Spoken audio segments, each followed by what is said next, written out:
मैं आज इंडियन हूँ, मैं भारतीय हूँ, तो मैं अपना म्यूजिक लेके आऊंगा इंटरनेशनल लेवल पे, क्यों नहीं लेके आएंगे हम। और हमारे म्यूजिक में कोई कमी नहीं, हमारा म्यूजिक सबसे ऊपर है। दलजीत दोसांझ जी का इवेंट चल रहा है,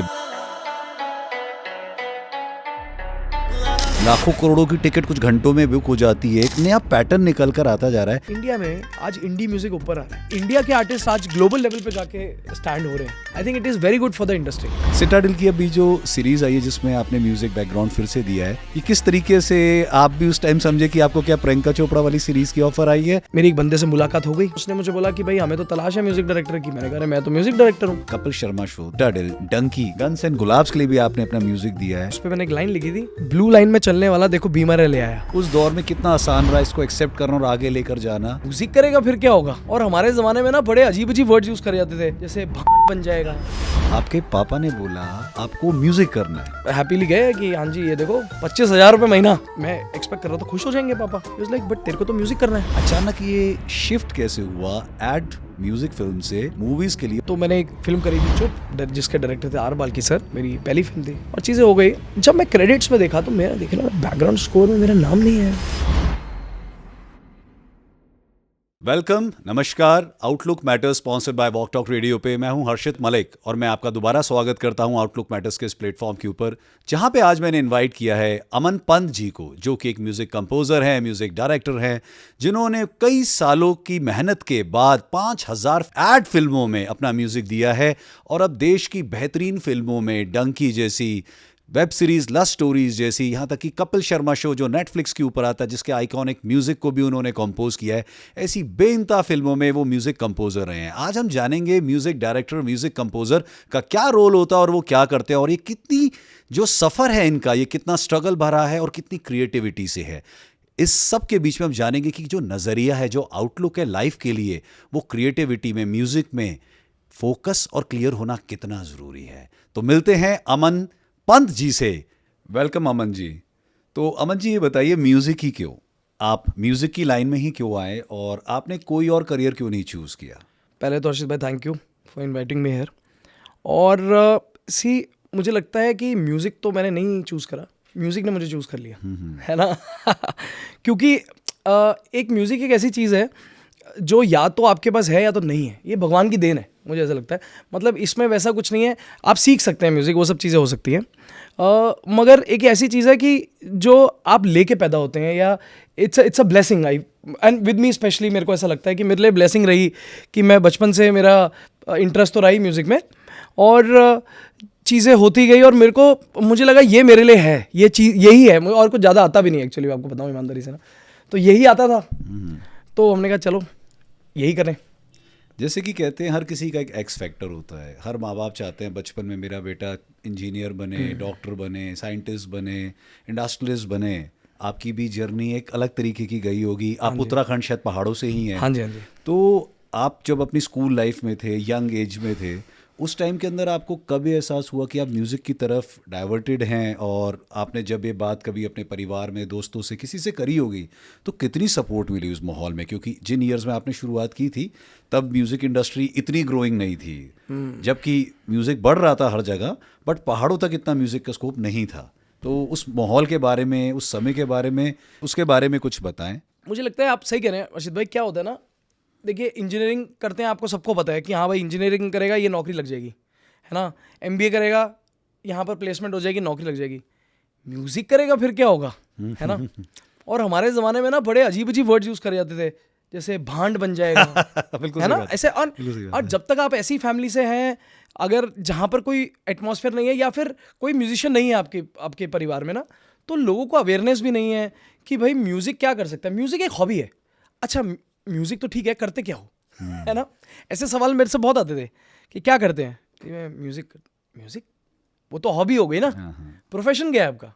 तो अब मुझे लगता है धीरे धीरे एक बहुत अवेयरनेस आ चुकी है आज के डेट में तो म्यूज़िक की। बट जब मैं when I was growing up, तो स्कूल टाइम पे ही एक मेरे अंदर से चीज़ें आने लग गई थी। मैं गाता था, स्कूल में गाने लग गया था धीरे धीरे, है ना। और घर में भी लगा रहता था, टेप रिकॉर्डर होता था हमारे घर में, तो दूसरी कैसेट्स के ऊपर अपनी आवाज़ रिकॉर्ड कर देता था, ख़राब कर देता था वो चीज़ों को दूसरे गानों की कैसेट्स पे। तो ये सब तो बचपन से वो एक आप कह सकते हैं ना कि बचपन में ही चीज़ें होने लग गई थी। वैसी मैं अब देखता हूँ कि मैं बचपन में क्या करता था, अब मुझे कैसेट्स मिली हैं बचपन की, तो उसमें पता चला अरे ये तो मैं वही कर रहा था, फिर जब मैं थोड़ा और बड़ा हुआ, मैं 9th क्लास में पहुंचा, तो मैंने पहला गाना बनाया था मैंने क्लास 9th में? क्लास 9 पे मैंने पहला गाना अपना लिखा था।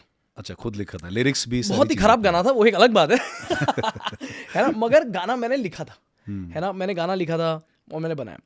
और उस टाइम पे तो क्या होता था, थोड़ा सा गर्लफ्रेंड्स को थोड़ा इंप्रेस करने के लिए गाना लिख दो, बहुत है जरूरी ना, था, आप बहुत बहुत जरूरी जरूरी था, है, बहुत जरूरी था ये।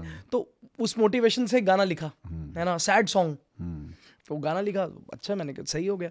तो फिर फादर ने भी देखा, तो थोड़ा क्लासिकल म्यूजिक ट्रेनिंग में उन्होंने कहा कि चलो लग रहा है लड़का इसका है इंटरेस्ट, तो उन्होंने एक्चुअली सपोर्ट काफ़ी करा, specially my father, that time he supported, उन्होंने कहा चलो सीखें। अच्छा, तब आपके फादर ने आपको क्लासिकल की तरफ जाने के लिए हाँ, उन्होंने कहा प्रेरित अब किया? अगर म्यूजिक दिख रहा है कि लड़का हाँ यार कर रहा है, टैलेंट है, तो क्यों ना इसको सिखाया जाए, है ना। हालांकि मैंने सीखना शुरू करा। फिर जब मैं कॉलेज में आया तो मुझे इतना क्लैरिटी थी कि यार यही है मेरी दिशा, यही है, यही डायरेक्शन है। तो वैसे फिर बट ये फैमिली का सपोर्ट काफ़ी रहा।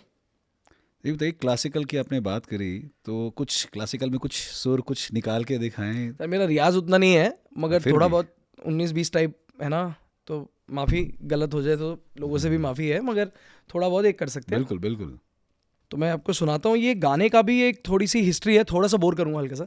चलेगा। गाने की ये हिस्ट्री है, एक्चुअली गाना बहुत प्राचीन है, लिखा हुआ अमीर खुसरो साहब का। अच्छा, अमीर हाँ, खुसरो जी का। अमीर खुसरो जी का अच्छा। लिखा हुआ गाना है जो मैंने कंपोज करा।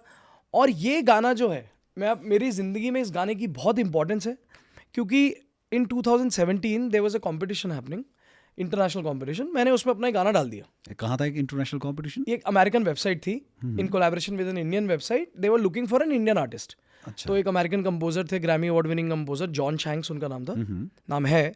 और तो उनका ये था कि जो प्राइज मनी उनके साथ आपको टाइम स्पेंड करने का मौका मिलेगा, learn from him, is such a legendary music producer. तो ये था, तो मैंने गाना डाल दिया। अब डाल के भूल गए हम, तो एक दिन कॉल आ गया, जी आप तो जीत गए कंपटीशन। मैंने कहा अरे तो यार, मेरे को लगा कोई ऐसा लॉटरी वॉटरी वाले कॉल आता है ना, हाँ जी आप इतने पैसे जमा करा दो, हाँ हाँ, धोखेबाज है ना? कॉल है। हाँ, तो मैंने दो के बस कॉल है। मैंने कहा नहीं, फिर एक किसी अमेरिकन एक्सेंट में किसी लड़की ने बात करा, तो मैंने कहा ये सही लग रहा है मामला ना थोड़ा तो पता चला कि मैं जीत गया हूँ। अब उन्होंने कहा आपको LA जाना है, पासपोर्ट ही नहीं मेरे पास, तो तत्काल में पासपोर्ट बनाया और फिर मैं LA गया, मैंने उनके साथ काम करा। तो वो ये गाना है जो मैं भी आपको सुनाने वाला हूँ। जी जी तो बिल्कुल। मैं आपको ये गाना सुनाना चाहूँगा। बिल्कुल ये कीबोर्ड थोड़ा मैं अपनी गोदी में ले लेता हूँ, बिल्कुल जनाब, बिल्कुल थोड़ा एक्स्ट्रा बिल्कुल। प्यार के लिए।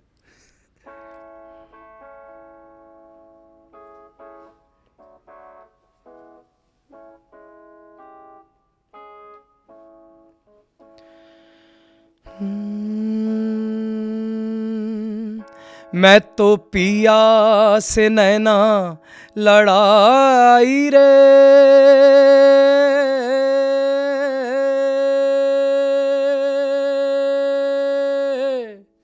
मैं तो पिया से, मैं तो पिया से नैना लड़ाई रे, मैं तो पिया से, ओ मैं तो पिया से नैना लड़ाई रे, मैं तो पिया से, घर नारी कनवारी कहे तो कहे, मैं तो पिया से नैन लड़ाई रे, हो घर नारी कनवारी कहे तो कहे, मैं तो पिया से नैन लड़ाई रे, मैं तो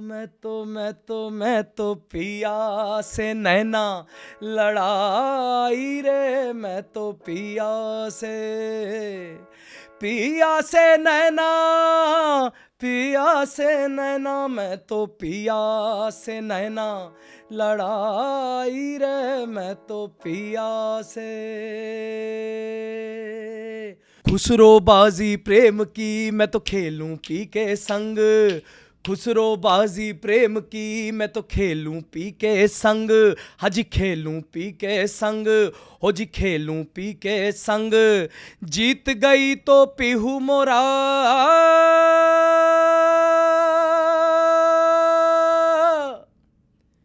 मैं तो हारी पी के संग, मैं तो पिया से नैना लड़ाई रे, मैं तो पिया से, ओ मैं तो पिया से नैना लड़ाई रे, मैं तो पिया से, मैं तो पिया से। क्या बात है, क्या बात है अमन जी, मजा आ गया। पूरा आपने लाइव रिकॉर्डिंग स्टूडियो बना दिया हमारे लिए। Very good, very good. बड़ा वॉइस यू हैव, बड़ा वॉइस। मैं मानता हूँ कि जब ये आपकी वॉइस वहाँ गई होगी तो उस अमेरिका में जिन आपके जो जजेस होंगे उन पे क्या असर हुआ होगा, क्योंकि सोल में ना जान है, आवाज़ में शफा है। जब मुझे इस जगह सुनाई दिया तो जब रिकॉर्डेड स्टूडियो में आपने बना के भेजा होगा तो क्या हुआ होगा? तो वही उनको एक्चुअली क्या हुआ मैं आपको बताऊं, और उनको अच्छा क्या लगा ना उसमें कि एक तो है कि चलो एक तरीके का एक सूफी, इसमें सूफीज़म है और वो सब है। दूसरी बात उसमें अच्छी ये हो गई कि जो म्यूज़िक जिस तरीके का मैंने करा था, सो मुझे ना फ्यूजन बहुत पसंद है। मतलब तो मैंने जैज़ काफ़ी इसके साथ जैज़ करा था बेसिकली काफ़ी, so that overall it sounded really interesting to them कि भाई ये तो आपने फ्यूजन कर दिया, फ्यूजन करा और कि काफ़ी इंटरेस्टिंग है। जी जी। यू नो मतलब मैंने जो भी अभी तक म्यूज़िक करा मेरे को आई लाइक फ्यूजन, मुझे पसंद है। तो फिर जब आपका सिलेक्शन हो गया, आपको वहाँ पे पता चल गया, अब घर पे आपने बताया होगा, वो दौर जब आपने अपने परिवार से बात करी होगी, उस दौर में कितना आसान रहा इसको एक्सेप्ट करना और आगे लेकर जाना? क्योंकि स्टिल चाहे अवार्ड मिल गया, सेलेक्ट हो गए हैं, करियर की तो कोई गारंटी नहीं हुई, बट आपका रुझान उधर ज़रूर शुरू हो गया होगा। तो उस मोड़ पे आप क्या डिसीजन लेने की सोच रहे थे आगे भविष्य के लिए? सी एक्चुअली मैं आपको बताऊं, चाहे वो अवार्ड्स हों, ये सारी चीज़ें ना एक तरीके की सीढ़ियाँ हैं। वो सीढ़ी कुछ नहीं करती है, सीढ़ी एक काम करती है आपके अंदर एक कॉन्फिडेंस जगा देती है ना। क्या होता है, क्योंकि आपको ना दुनिया में ना डीमोरलाइज करने के लोग बहुत हैं, आपको बहुत हैं। अरे नहीं यार, म्यूज़िक में क्या रखा है ना, बहुत स्ट्रगल है, मुंबई में बहुत स्ट्रगल है ना। आपको कोई ये नहीं बोलेगा कि नहीं भाई कर जा, है ना, आपको सब लोग नीचे करेंगे। तो ये चीज़ें आपको एक कॉन्फिडेंस जताती है कि भाई मैं सही काम कर रहा हूँ। आपको एक इसमें एक आपको अपने आप पे एक विश्वास हो जाता है और ज़्यादा, एक मोहर लग जाती है। बाकी तो देखिए मेहनत तो सबको करनी है, वो बहुत इंपॉर्टेंट है, वो तो करते ही रहना है। ये सब चीज़ें बस इतना ही है, अवार्ड मिल गया ठीक है आगे बढ़ो, बस वही है ना। बट एक तरीके की सीढ़ी है मुझे लगता है बस। तो जब आपको ये रियलाइजेशन पूरा था, आपके परिवार की आपको कितनी सपोर्ट मिली? आपके फादर की, मदर की, परिवार में और लोगों की, दोस्तों की? क्योंकि हर किसी की लाइफ में एक स्टेज ऐसी आती है जब या तो उसको अपनी स्टडीज़ आगे बढ़ानी होती हैं, या जो उसका परिवार, सोसाइटी उससे एक्सपेक्ट कर रही होती है। जनरली लोग इस डिलेमा में फंसे होते हैं और जनरली लोग अपना डिसीजंस बच्चे उस उम्र में ले ही नहीं पाते। हमें सही क्या है, गलत क्या है, हम आगे बढ़ेंगे नहीं बढ़ेंगे। एक बहुत बड़ा प्रेशर होता है माइंड के ऊपर। प्रेशर इस चीज़ का भी होता है कि हमें आगे पैसे कमाने हैं। तो पैसे और पैशन, ये दोनों में बहुत बड़ा डिफरेंस है। उस स्टेज के अंदर आपकी मानसिकता क्या थी, और इस मानसिकता को सपोर्ट करने में किसी का साथ मिला था, या आपने अपनी स्ट्रगल और अपना फाइट और अपना डिसीजन आपने खुद लिया था? मैं आपको बोलूँ कि अगर मैंने खुद लिया है तो बिल्कुल गलत है। क्योंकि क्या है ना, आप उस टाइम पे ऐसे स्टेज पे होते हैं जब आप 18, 19, 20 साल के हैं, कि आप अगर लेना भी चाहें ना, तो मगर आपको एक सपोर्ट लगता है, चाहे वो परिवार का सपोर्ट हो, चाहे वो दोस्तों का, एक आपको लगता है सपोर्ट अपने उसके लिए। तो मैंने तो सोच लिया कि करना है भाई। मैं इंजीनियरिंग कर रहा था, है ना। अब इंजीनियरिंग तो कर ली, पढ़ाई में भी ठीक ठाक ही थे कि चलो कर लो, होता है ना कि चलो पढ़ाई तो करनी है तो कर लो, इंजीनियरिंग ही कर लो। उस टाइम पे ट्रेंड भी ज़्यादा था हमारे टाइम पे ना, engineer plus MBA equal to नौकरी, है ना। तो वो कर रहे थे। अब जब कर रहा था, मेरा फाइनल ईयर में प्लेसमेंट भी हो गया, मेरे को ऑफर लेटर भी आ गया कंपनी से। हाँ, उन्होंने कहा जी बैंगलोर जाना है आपको, और मैं खुश भी था। मैंने कहा चलो ठीक है यार, म्यूज़िक भी करते रहेंगे साथ साथ। मैं घर गया, मैंने अपने पापा को दिखाया कि पापा देखो यार, हैप्पीली गए कि हाँ जी ये देखो 25,000 रुपये महीना है ना। उस टाइम पे बड़ी बात थी कि भाई 25,000 रुपये महीना, तो भाई और कॉलेज प्लेसमेंट से ही हो गया। तो मैं बात वाज लाइक, मैं एक्सपेक्ट कर रहा था खुश हो जाएंगे पापा। ही वाज लाइक बट तेरे को तो म्यूज़िक करना है। अच्छा, आपके पापा ने बोला आपको म्यूज़िक करना है? पापा ने बोला कि अरे तेरे को तो म्यूज़िक करना है। कमाल, बहुत बढ़िया। मैंने कहा हाँ पापा करना तो है। फिर ये क्या है, मैंने कहा पापा साथ साथ में करेंगे ना। तो उन्होंने जो एक बात बोली ना, वो आज तक मेरे साथ है। वो ये बात बोली कि बेटा अगर 2 नाव पे चलोगे ना, तो ना इधर के रहोगे ना उधर के रहोगे, और अगर जीवन में एक्सेल करना है तो एक ही चीज़ में करो और एक ही डायरेक्शन, एक ही दिशा ले लो। वो अब मेरे को बता दे कौन सी दिशा, ऐसे उन्होंने पूछा, अभी बता दे, स्पॉन्टेनियस पूछा, और मैंने बता दी म्यूज़िक, उन्होंने ऑफर लेटर फाड़ दिया। ऑफर लेटर फाड़ दिया। ये बड़ा एक्चुअली बड़ा ही मुश्किल है डाइजेस्ट करना लोगों के लिए, दूसरे पेरेंट्स के लिए भी मुझे लगता है। एंड पेरेंट्स प्लीज़ मुझे मारना मत ये बात के लिए क्योंकि बड़े मुश्किल है कि पेरेंट्स, अगर आपके फादर ने फाड़ दिया तो परिवार में और लोग भी होंगे जो सारे इस डिसीजन से खुश ना हुए हो। 99.9% लोग जो है इस डिसीजन से बिल्कुल भी खुश नहीं नहीं होते। तो क्या ना, देखिए being from middle class background ना, हमें यही लगता है कि घर वालों को भी लगता है, सबको ये लगता है कि भाई हाँ अब इंजीनियरिंग कर ली, ये कर ली, and been a better job and all that, अच्छा ही होगा। सडनली परिवार में सब लोग पढ़े लिखे अच्छी जगह पे और ये सब, एंड मेरा क्या था, इंजीनियरिंग में मेरे कुछ पेपर्स पहले के रहते थे, मैं वो भी नहीं दे रहा। तो पापा ने कहा कि इनफैक्ट मैं एक ऐसे स्टेज पे आ गया था जहाँ पर मुझे डिसाइड करना था कि आज मेरा एग्ज़ाम है और मेरे को एक रिकॉर्डिंग मिली है ऐड का म्यूज़िक बनाने के लिए, तो मैं क्या चूज़ करूँ। और ये मेरा लास्ट चांस था, अगर मैं एग्ज़ाम नहीं दूंगा तो मेरी इंजीनियरिंग की डिग्री मुझे नहीं मिलेगी, और ये मेरा ऐड है। तो I chose add and I left my engineering.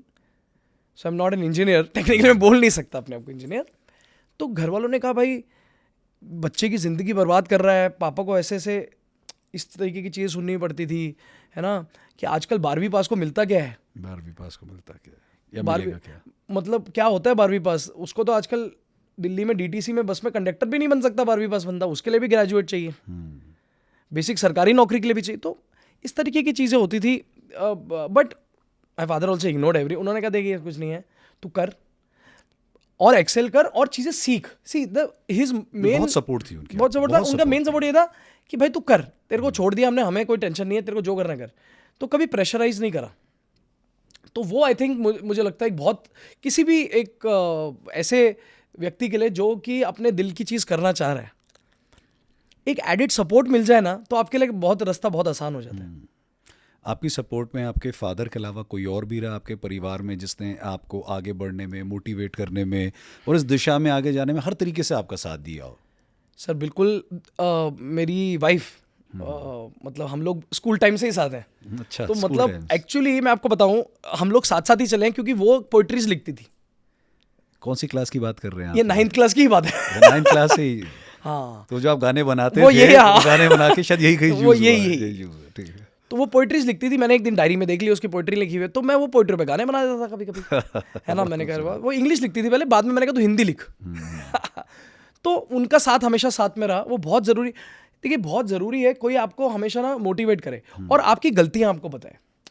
Motivation भी अच्छी चीज़ है, बट ये भी बहुत ज़रूरी है कि आप गलत कहाँ जा रहे हैं, क्योंकि देखिए वी आर ह्यूमंस, हम बहुत जल्दी गलत हो जाते हैं डायरेक्शन। तो सॉल्यूशन भी बताते थे साथ में? सोल्यूशन भी पता चलता है। तो ऐसा एक लाइफ पार्टनर होना मुझे लगता है बहुत ज़रूरी है किसी की भी लाइफ में, है ना। और वो आई एम ब्लेस्ड दैट मुझे वो लाइफ पार्टनर मिला, स्कूल में ही मिल गया।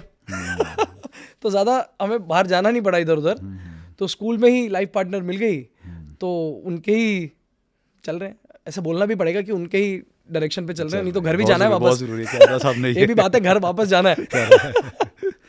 ये बताइए अमन जी, अब हम थोड़े प्रोफेशन की बात करते हैं कि एडवर्टाइजमेंट वर्ल्ड में आपने एक बहुत बड़ा नाम कमाया है। पिछले इतने सालों में आपने 5000 से ऊपर एड फिल्म्स करी हैं, जिसके अंदर आपने पीछे बैकग्राउंड म्यूजिक स्कोर सब चीज़ें दी हैं। इस देश में नहीं, विदेशों तक में आपने एक बड़ी बड़ी एड फिल्म्स करी हैं। म्यूज़िक वर्ल्ड के बारे में लोग जानते हैं, फिल्मों के म्यूज़िक के बारे में जानते हैं। एक एड म्यूज़िक बैकग्राउंड और एक फिल्म म्यूज़िक बैकग्राउंड में क्या फ़र्क है और आपकी डिफरेंशिएशन कहाँ थी? आपका वो एक्स फैक्टर क्या था जिससे आपको ग्रोथ मिली? सी मैं आपको बताता हूँ, सबसे बड़ा फ़र्क जो है ना, आप देखेंगे वो ये है ड्यूरेशन का ही फ़र्क है। सबसे पहला यही फ़र्क है। एड फिल्म की बात एड फिल्म की बात करें तो एड फिल्म कितना होता है, 20 से 30 सेकेंड्स। आपको सी म्यूज़िक क्या करता है, म्यूज़िक भी एक जज्बात ही है ना। आपकी कहानी बोल रहा है वो, आपको 20 सेकंड में कहानी बोलनी है। आपको एक औरत जो घर में खाना बना रही है, उसके पीछे से अगर डालडा का ऐड चल रहा है, वो ऐड नहीं देख रही है बट सुन रही है, उसको ये पता चला। सी एडवर्टाइजिंग क्या है, इट्स अ सबकॉन्शियस थिंग।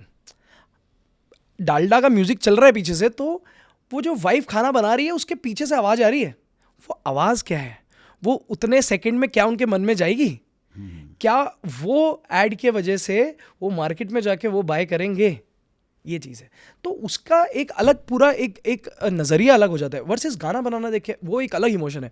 एक रोमांटिक सॉन्ग मैं बना रहा हूँ तो मुझे पता है कि मेरी एक जज्बात है रोमांस का, मैं उसका गाना बनाऊंगा, वो लोगों को छूना चाहिए, वो एक अलग जज्बात है। दोनों अपने आप में एक दोनों एक फॉर्म ऑफ आर्ट है, एक म्यूजिक है, मगर दोनों ही नेचर बहुत अलग है।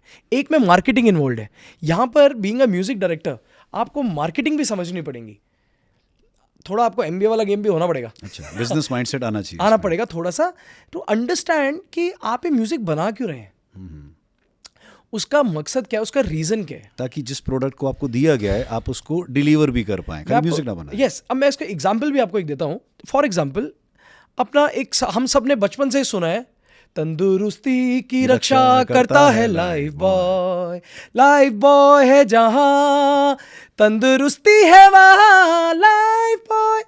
ये हम सब बचपन से सुनते आ रहे हैं, नहाते भी आ रहे हैं। मगर अब यही गाने में आप फिल्मी लिरिक्स डाल दो कोई, है ना, तेरी आंखों में मिलता है मुझको सुकून, तेरे होने से हूं। It sounds weird, but that doesn't mean that Lifeboy tune is bad. It has done wonders for the brand globally. Lifeboy is but it might not work for those songs of course. है ना, वैसे ही कोई film का गाना आप इधर डाल देंगे तो वो ज़रूरी नहीं है वो इधर शायद वो ना भी वर्क करे। तो ये दोनों चीज़ें बहुत अलग हैं अपने आप में।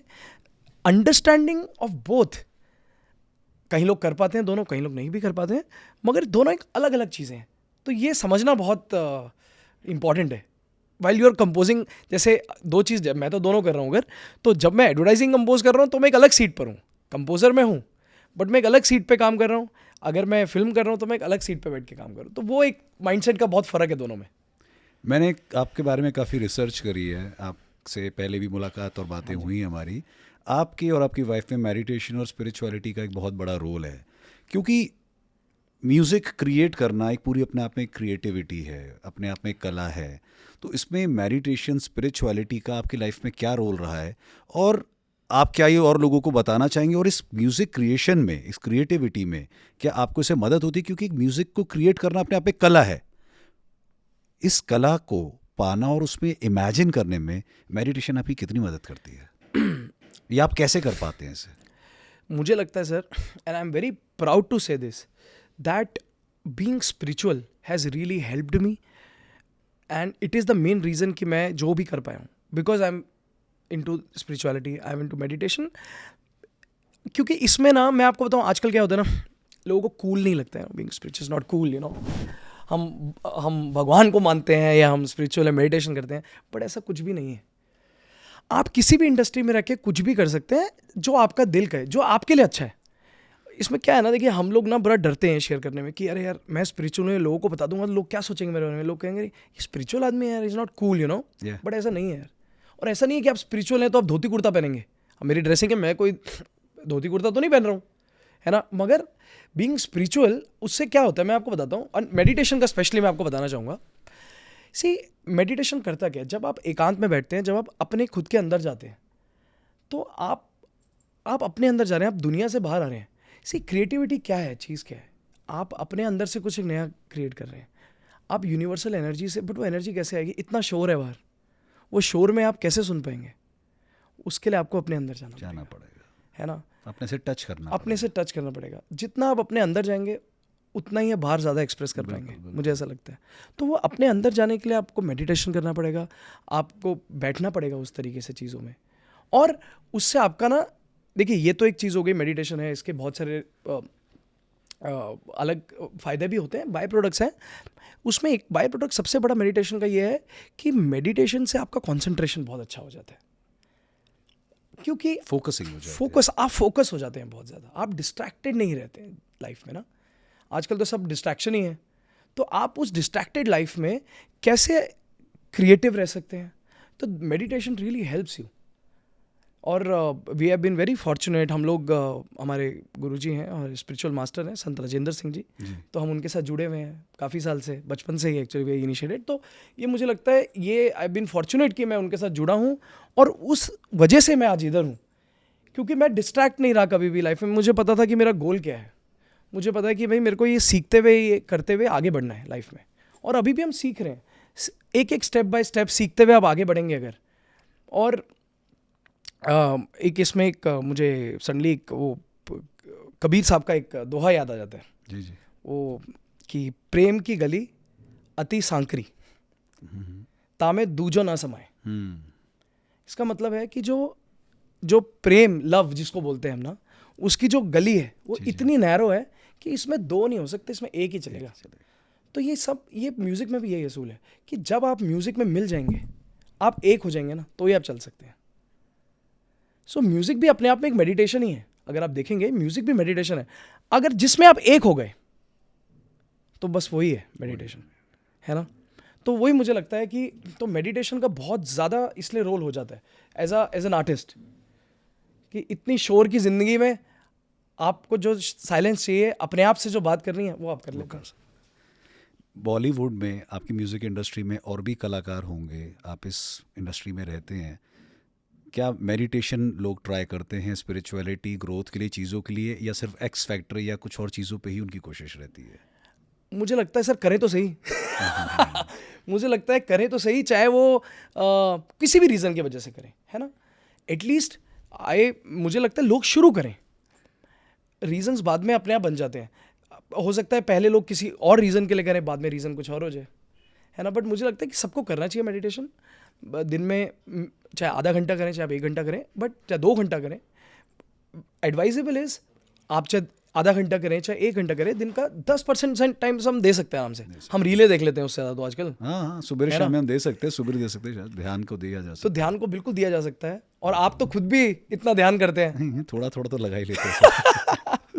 एक्चुअली क्या है, ग्रोथ तो इसी से ही है। कोई माने चाहे ना माने, हम दुनिया की हर चीज़ के ऊपर कंसंट्रेट करते हैं, अपने कनेक्ट्स पे, सोशल नेटवर्क्स पे, लेकिन हम खुद पे कनेक्ट नहीं करते हैं। हमारी जो ऑरा है, हमारी जो शक्ति है मेडिटेशन से, वो इतनी जागृत हो जाती है कि दुनिया की हर वो चीज़ हम इतने कम समय में अचीव कर सकते हैं जो हम नॉर्मल समय में नहीं कर सकते। ये मेडिटेशन की ताकत है। ये कोई रिलीजन नहीं है, गॉड नहीं है, ये बेसिकली गॉड हमारे अंदर है। और उस मेडिटेशन को जब हम कनेक्ट कर जाते हैं अपने से, फिर हम जो चाहते हैं वो हमें मिल जाता है। शायद जो काम हम 1 साल में कर सकते थे, उसको हम 2 महीने में कर जाते हैं। ये मेडिटेशन ताकत आप समझते होंगे। नहीं, एब्सोल्युटली। तो इसीलिए मैं सबसे ये मेरा निवेदन भी रहेगा कि बिल्कुल आप ट्राई करिए, मेडिटेशन करिए, और फिर आप देखिए क्या होता है। अमन जी, अब एक बड़ा स्ट्रेट प्रश्न आपसे पूछते हैं, म्यूजिक डायरेक्टर करता क्या है यार? म्यूजिक कंपोजर क्या होता है? स्कोप क्या होता है? हम डायरेक्टर को जानते हैं, एक्टर को जानते हैं, प्रोड्यूसर को जानते हैं, सब किसी को जानते हैं, बट अगर म्यूजिक डायरेक्टर, हाँ यार, क्या वो गाना बनाता है? क्या वो गाना खुद लिखता है? स्कोर क्या होता है? म्यूजिक डायरेक्शन क्या होती है? म्यूजिक कंपोजिंग क्या होती है? मैं चाहता हूँ कि हमारे ऑडियंस इस चीज़ को समझें कि क्या है। इसी ये ना सवाल तो ऐसा है कि जो मैं बचपन से सुनता हुआ ही आया हूँ, जब से मैं म्यूजिक में आया हूँ, बिकॉज आज तक मुझे लगता है मेरे रिश्तेदार में लोगों को ये पता ही नहीं है कर क्या रहा है लड़का हमारा। है ना, कह रहे हैं अच्छा यार अखबारों में फोटो आ रही है, हर जगह नाम आ रहा है, करता क्या है? You know, and it's a very common question. Because क्या होता है, मैं आपको बताऊँ, जो आम लोग हैं, जो जनरल ले मैन है, उनके लिए क्या है कि भाई लिरिक्स राइटर आया, उसने तो लिख दिए, लिरिक्स लिख दिए, जी जी, सिंगर ने गा दिया, म्यूजिशियन ने बजा दिया गाना, तो आप क्या कर रहे हैं भाई साहब? आपका नाम जो है इसके अंदर, आपने क्या इसमें कर दिया? मतलब उनको पता है क्या लगता है, आप कंडक्टर हैं, आप ऐसे इशारा कर रहे हैं, लोग देखते हैं कि वो आम लोगों ने क्या देखा होता है ऑर्केस्ट्रा में, वो कंडक्टर्स होते हैं जो आप वो इशारा जो करते हैं है ना। तो ये एक्चुअली ये बहुत एक कॉमन सी एक बात है कि म्यूजिक डायरेक्टर क्या करता है।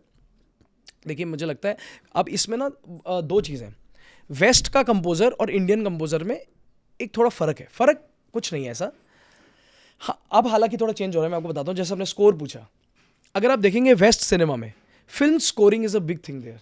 हैंस जिमर, स्कोर के बारे में थोड़ा बताइए ना। स्कोर जो फिल्म को सपोर्ट करता है, स्कोर जो फिल्म की स्टोरी को साथ लेके चलता है। आप किसी भी फिल्म को म्यूट पे देख लीजिए, आपको एक्सप्रेशन ही नहीं आएगा जब तक पीछे का जो म्यूजिक ना हो। तो पीछे का म्यूजिक जो होता है, हाँ, उसको आप स्कोर कहते हैं, टेक्निकल और प्रोफेशनल लैंग्वेज में।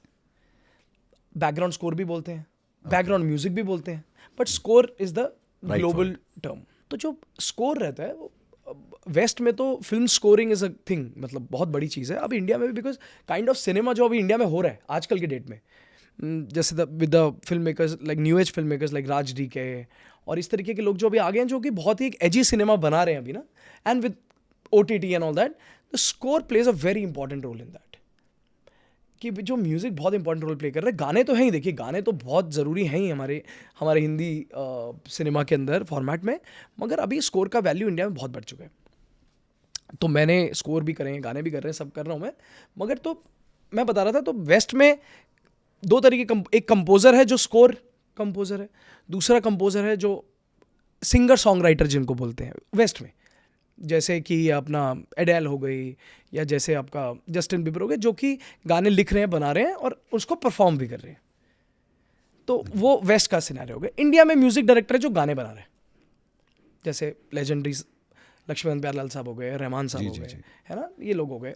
तो वो म्यूजिक डायरेक्टर्स उनको बोला गया जो गाने बना रहे हैं, और जो स्कोर करते हैं उनको बैकग्राउंड म्यूजिक कंपोजर।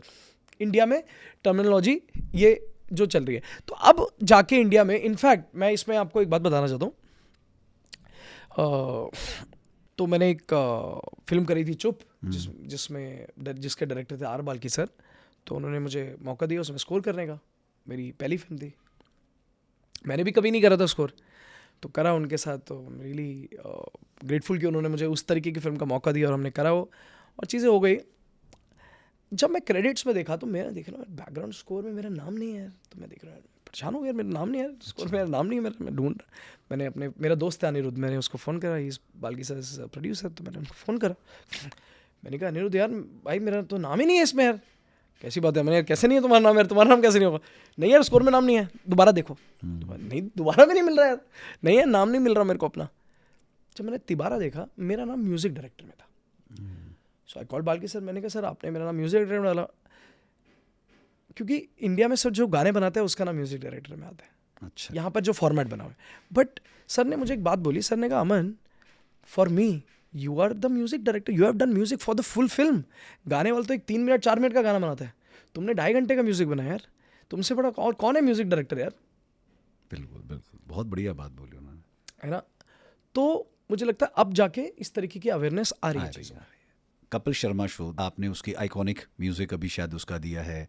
आपने सिटाडेल जो हनी बनी सीरीज नहीं आई है उसके लिए भी आपने म्यूजिक दिया है। डंकी ग्रेट फिल्म, उसके लिए भी आपने बैकग्राउंड म्यूजिक दिया है। गन्स एंड गुलाब्स के लिए भी आपने अपना म्यूजिक दिया है। अचानक ये शिफ्ट कैसे हुआ एड म्यूजिक फिल्म से मूवीज के लिए, और इस दौर में आप लगातार ग्रो करते ही जा रहे हैं, बढ़ते ही जा रहे हैं? ये ना मैं आपको बताऊं, पहले तो मैं इसके लिए थोड़ा सा रिकैप करेंगे कि मैं एड्स में कैसे आया। क्योंकि मैं आपको बताऊं एक्चुअली ना, देखिए म्यूज़िक लाइन में आना पहले तो अपने आप में बड़ा मुश्किल है कि भाई आप शुरू कैसे करें, कोई लिखित तो है नहीं कहीं पर, इंटरनेट पे भी नहीं आप सर्च कर सकते तो ना। तो मैं क्या करता था पहले, जब मैंने शुरू करा तो अब मैंने कहा कैसे करें यार, कैसे करें। तो मेरी एक बंदे से मुलाकात हो गई। अब उसने कहा, हम कहीं पर थे, मेरी मुलाकात हो गई उनसे, तो उसने मुझे बोला कि भाई हमें तो तलाश है म्यूज़िक डायरेक्टर की। मैंने कहा मैं तो म्यूज़िक डायरेक्टर हूँ। तब तक मैं सिर्फ उतना ही मुझे आता था कि मैं भाई कीबोर्ड पे धुन बना सकूँ अपनी। मुझे इस चीज़ की नॉलेज नहीं थी कि भाई म्यूज़िक कैसे बनता है आजकल मॉडर्न टेक्नोलॉजी से। तो जब तक उन्होंने मुझे कॉल करा, मैं इधर उधर स्टूडियो जाके कुछ जुगाड़ उगाड़ से करके म्यूज़िक थोड़ा बहुत पता चल गया, अच्छा म्यूज़िक कैसे बनता है। तो मैं उनके साथ शुरू हो गया। उनके साथ एक शॉर्ट फिल्म था और एक सीरियल था, वो जो बनाने वाले थे, उसका पायलट एपिसोड था, मैंने उसका म्यूज़िक बना, थीम म्यूज़िक और म्यूज़िक बने, उसका बना दिया। उन्होंने मुझसे पूछा, जो प्रोड्यूसर थे उसके, उन्होंने मुझसे पूछा यार तुम क्या करोगे लाइफ में? मैंने कहा यही गाने वाने बनाएंगे फिल्मों के लिए। नहीं तुम तो बनाओगे, बट तुम्हें दे कौन रहा है? है ना। अब हमने सुना था नहीं जी मुंबई जाके स्ट्रगल करना है। मैंने कहा स्ट्रगल करेंगे मुंबई जाके। तो उन्होंने मुझे बोला कि बेटा तुम एक काम करो, एडवर्टाइजिंग करो, है ना। तो उन्होंने बड़ी ज्ञान की बात मेरे को बताई। मैंने कहा अच्छा एडवर्टाइजिंग मतलब वो गाना वाना बनाना, निर्मा टाइप? उसने कहा हाँ जिंगल बनाने हैं। मैंने कर लेंगे यार, म्यूजिक ही बनाना है, कर लेंगे यार। तो that's how I started doing advertising. तो मैं इस तरीके से मैं एडवर्टाइजिंग में आ गया और मैं करने लगा। अब जब मैं एडवर्टाइजिंग में आ गया तो चीज़ें होती गई। मैं दिल्ली से शुरू करा, दिल्ली से मैं मुंबई पहुंच गया, मुंबई में मेरा होता रहा, काम से काम मिलने लगे, चीज़ें आगे बढ़ने लगी। तो मेरे पास ना टाइम ही नहीं बचा कि मैं फिल्मों में म्यूज़िक करूँगा या नहीं करूँगा। उसी में बिजी होते मैं गए। बिज़ी बहुत ज़्यादा हो गया, मतलब इतना बिज़ी कि मैं घर भी नहीं जा पाता था कितने दिन। और मैं इतना बिज़ी हो गया, मैं करने लग गया, काम होने लग गया। एंड मैं आपको ईमानदारी से बताऊँ, I have never thought of earning money out of music. मतलब ऐसे नहीं कि गरीब रह जाएंगे, मगर ऐसा नहीं था कि भाई कुछ एक्सपेक्टेशन नहीं था मेरा। तो म्यूज़िक करना था हमारे को, तो यही आता है, यही पसंद है करना, यही है। मगर म्यूज़िक ने पैसा भी देना आपको अच्छा शुरू कर दिया मुझे, है ना। उसमें मेरी एक उस पर मैंने एक लाइन लिखी थी कि ब्लू लाइन में चलने वाला देखो बीमर ले आया। कॉलेज जाता था ब्लू लाइन बस में दिल्ली में, फिर बीमर ले ली। तो चीज़ें जब होने लग तो और इतना बिजी हो गया तो मैंने सोचा नहीं, मगर जैसा मैंने आपको बताया बाल्की सर ने मुझे मौका दिया, उन्होंने कहा फिल्म करो। 2022 में वो फिल्म करी। उसके बाद ऐसा लगा मुझे कि इट्स अ ब्लेसिंग है, भगवान की, बड़ों को माँ बाप का आशीर्वाद होता है, सब चीज़ें होती हैं।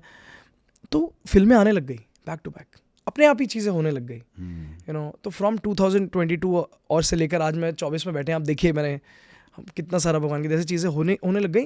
तो मुझे लगता है बट 15 साल एडवर्टाइजिंग में मेहनत करने के बाद उसने आपको एक बेस घिस दिया है ना, उसको घिस दिया। काफ़ी सीखा मैंने, इतने सारे एड्स करते हुए इतने लोगों से मिला, मैं इतने डायरेक्टर से मिला, सबसे कुछ ना कुछ सीखने को मिलता है। तो actually I am very glad, मेरे को बहुत अच्छा लगा कि मैं उस टाइम पे फिल्म इंडस्ट्री में मुझे मौके मिले जब मैं 100% दे सकता हूँ। अमन जी, सिटाडेल सीरीज हनी बनी वाली जो आपने करी, इस टाइम नेशनली इंटरनेशनली बहुत बढ़ रही है।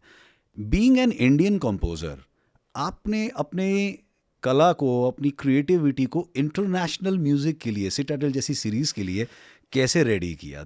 You know, this is very Indeed good what you have done. वो जो म्यूजिक चलता है उसका, दैट इज वेरी आइकॉनिक और मजा आ रहा है उसको सुन के। How you prepared yourself for that? See, मुझे लगता है ना, क्या है, इंडियन और इंटरनेशनल कुछ है नहीं। एज अ कंपोजर आप म्यूजिक बनाते हैं, है ना, मगर I am a proud Indian. और मैं इंडियन म्यूज़िक जितना भी हमने सीखा है, जो भी करा है, तो अपने रूट्स के लिए हम लोग प्राउड हैं। इसीलिए Citadel being an international show, उसका जो मेन थीम है,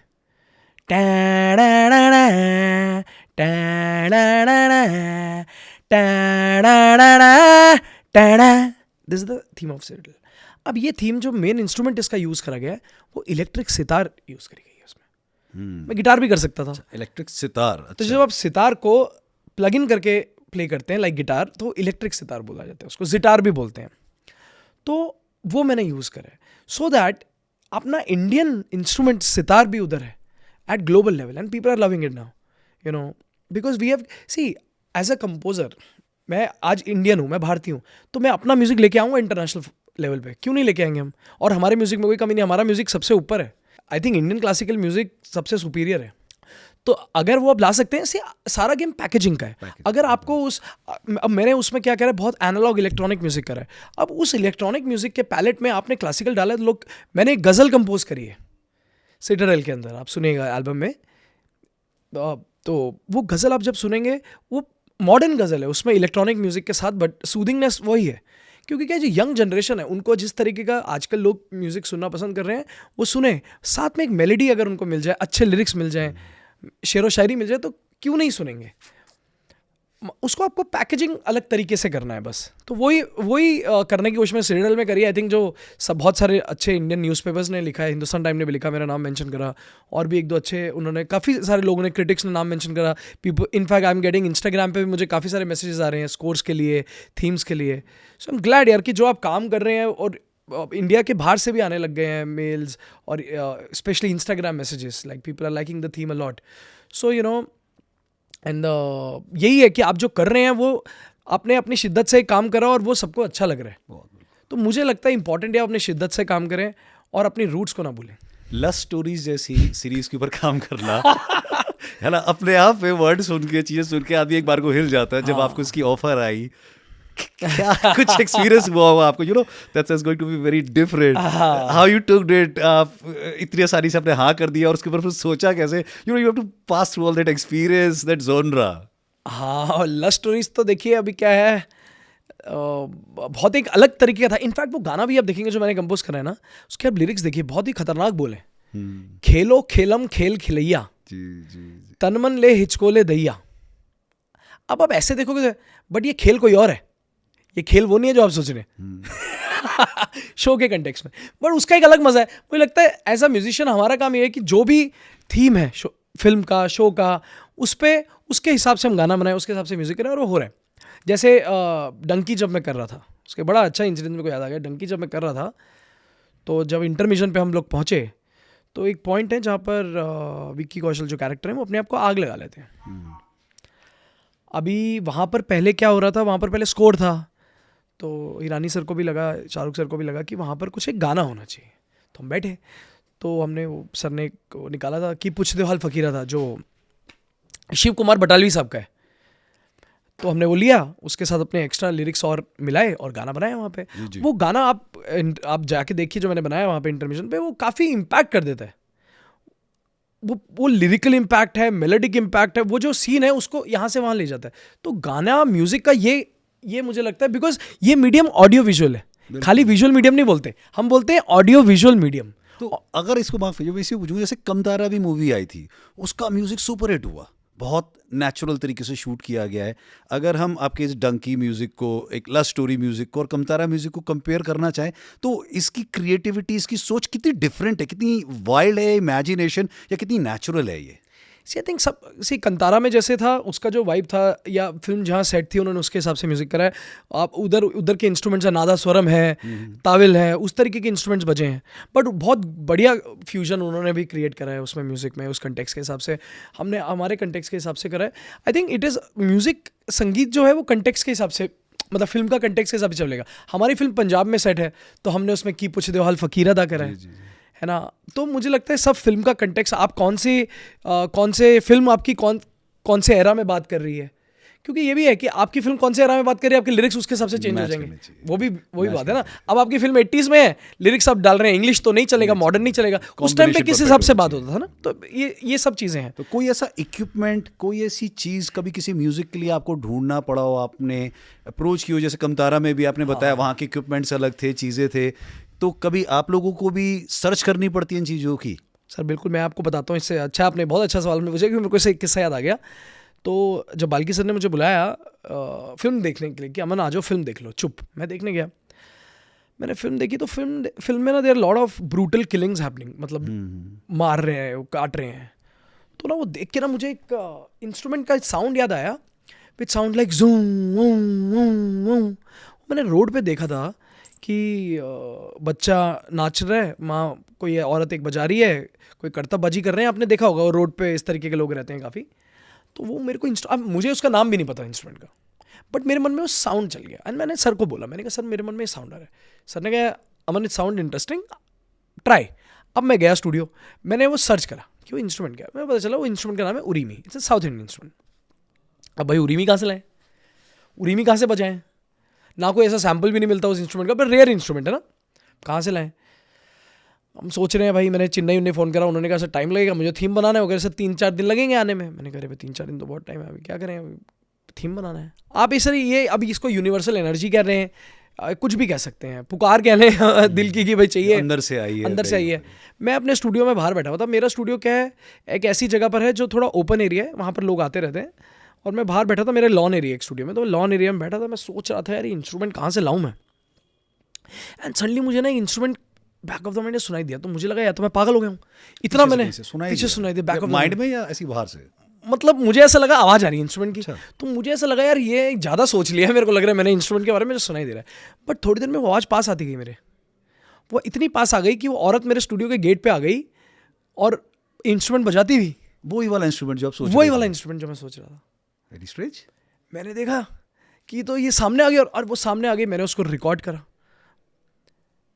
वो बेसिकली वो लोग मतलब पैसे से मांगते हैं बजा के, और ये शायद आपकी पावर ऑफ मेडिटेशन है, जो आप मैनिफेस्ट कर रहे थे, वो आप तक खुद उस शक्ति ने भेज दिया, या फिर ऑनेस्ट एनर्जी जो मेरे यूनिवर्स में गई। ऑनेस्ट सर, मुझे लगता है अपने काम के लिए ना ऑनेस्ट होना बहुत ज़रूरी है। अगर आप अपने काम के लिए ऑनेस्ट है, ईमानदारी से कर रहे हैं ना, तो सब चीज़ें ना, बाकी भगवान, आप उसको भगवान कह लें, यूनिवर्स कह लें, वो आपको हेल्प कर देता है। तो वो हेल्प हो गई, वो आ गई, इंस्ट्रूमेंट बज गया, थीम बन गया, और मामला हो गया, फिर मैं आ गया है ना। क्या इतना ही आसान है लोगों का, जिस तरह से आप आए इंडस्ट्री में, आपको एक्सेप्टेंस मिली, आप मेहनत करते गए, आगे बढ़ते गए, हर किसी को इतनी सक्सेस या इतनी ग्रोथ या इतने अच्छे कॉन्टेक्ट्स नहीं मिलते हैं।